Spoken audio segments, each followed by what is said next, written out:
Hello and welcome. I'm Pam Musser, and today is day 14 that I have been reading 1 Corinthians 13. I have this huge, amazing dream that if I read 1 Corinthians 13 out loud into the cyber world, that it will reach millions of people and stop them in their tracks. And the reason why it will stop them in their tracks is because it's an absolute truth. You can't argue with it. It's very clear and succinct what the definition and description of what love is. So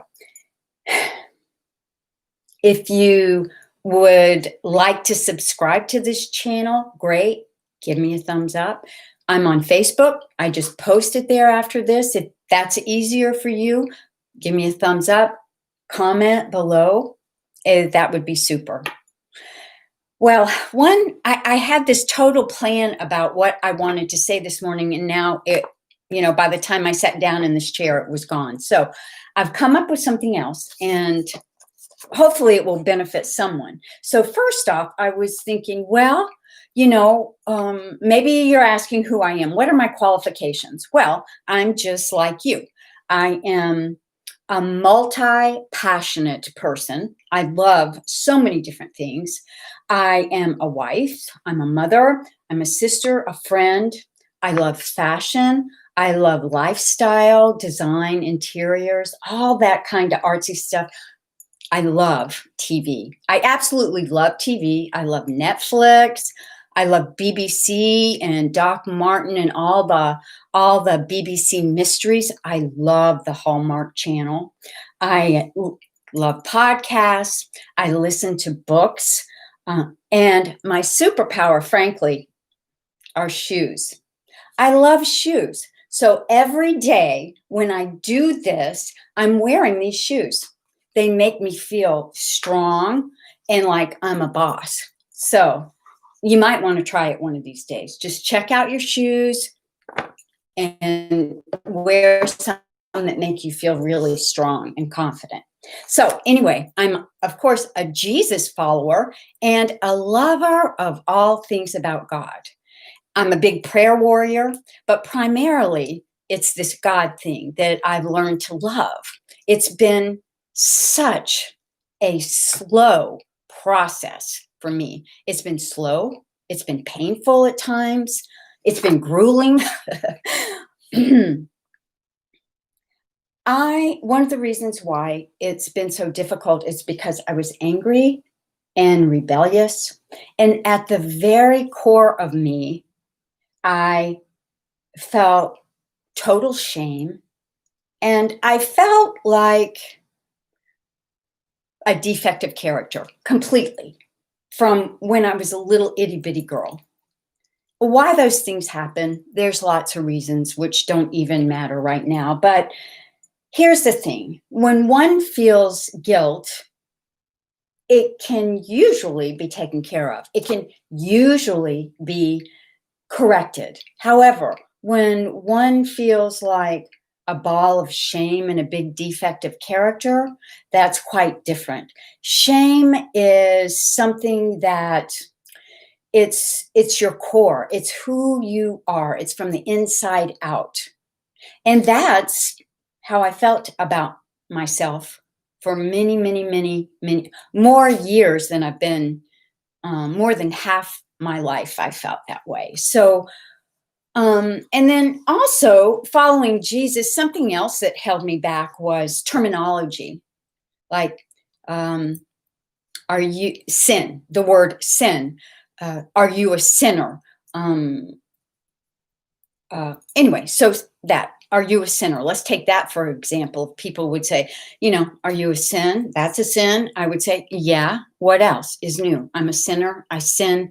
If I hear that one more time, I know who I am. I know I'm a defect. It doesn't really matter. I'm good. And I would that's how I live my life. I just accepted that was the only way, no matter how much I learned about God or Jesus. One day, I walked into a church. Of course, I always was seeking, you see. I would always go to church, and I knew there was something else that I needed, or that would, I just kept seeking, I guess you could call it. Anyway, so I go into this church, and there's this guy talking, and all he's doing is focusing on like one little phrase.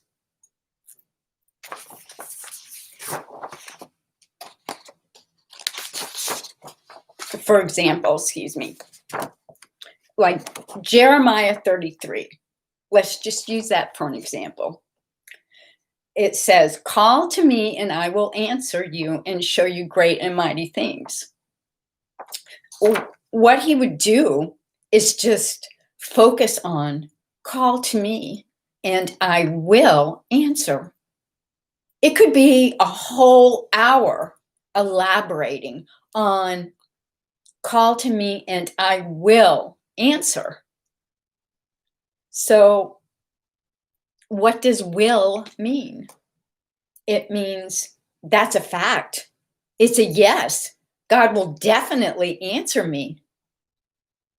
And since God isn't capable of lying, it's not in his DNA, then it's the truth.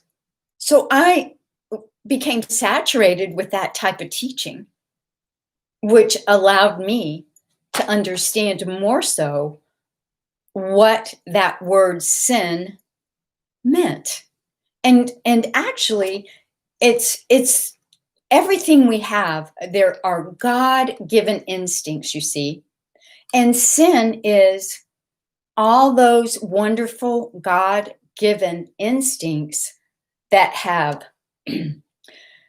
gone to a destructive extreme. Well, that's it in a nutshell. They've just gone to a destructive extreme. And once I realized that I wasn't bad, that at my core I wasn't bad, that everything I have, who I was as a woman, was all God-given, I could gently open up a little bit more. So I pray for you that if you don't understand, if you've been beaten over the head about sin or anything like that, that maybe this will allow you to experience a little shift in your thinking.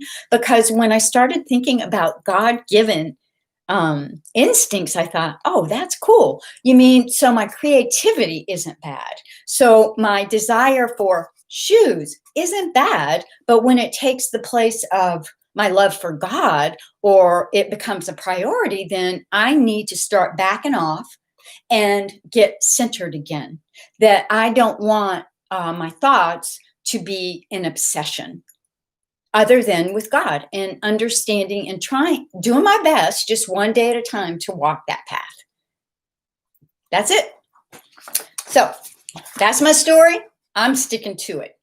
And I'm going to read from 1 Corinthians 13 out of the Message today. It's called The Way of Love. If I speak with human eloquence and angelic ecstasy, but don't love, I'm nothing but the creaking of a rusty gate. If I speak God's word with power, revealing all his mysteries and making everything plain as day, and if I have faith that says to a mountain, jump, and it jumps, but I don't love, I am nothing. If I give everything I own to the poor, and even go to the stake to be burned as a martyr, but I don't love, I've gotten nowhere. So no matter what I say, what I believe, and what I do, I am bankrupt without love. And that is God's love within me. So that's a superpower. When I realize that I have this God, this Jesus abiding in me, is when I could say, okay, God, this is a tough situation and I'm not loving anybody or anything about it. So you're going to have to reach out of me and do this. It works, I promise you. Love never gives up. Love cares more for others than for self. Love doesn't want what it doesn't have. Love doesn't strut, doesn't have a swelled head, doesn't force itself on others, isn't always me first, doesn't keep score of the sins of others, doesn't revel when others grovel, takes pleasure in the flowering of truth, puts up with anything, trusts God always, always looks for the best, never looks back, but keeps going to the end. Love never dies. Inspired speech will be over someday. Praying in tongues will end. Understanding will reach its limit. We know only a portion of the truth, and what we say about God is always incomplete. But when the complete arrives, our incompletes will be canceled. When I was an infant at my mother's breast, I gurgled and cooed like an infant. When I grew up, I left those infant ways for good. We don't yet see things clearly. We're squinting in a fog, peering through a mist, but it won't be long before the weather clears and the sun shines bright. We'll see it all then, see it all as clearly as God sees us, knowing him directly, just as he knows us. But for right now, until that completeness, we have 3 things to do to lead us toward that consummation. Trust steadily in God, hope unswervingly, love extravagantly. And the best of the 3 is love. I want to thank you for joining in today. Subscribe to this channel if you'd like. Spread the word. Just read 1 Corinthians 13 for yourself and go out there and change the world. Peace.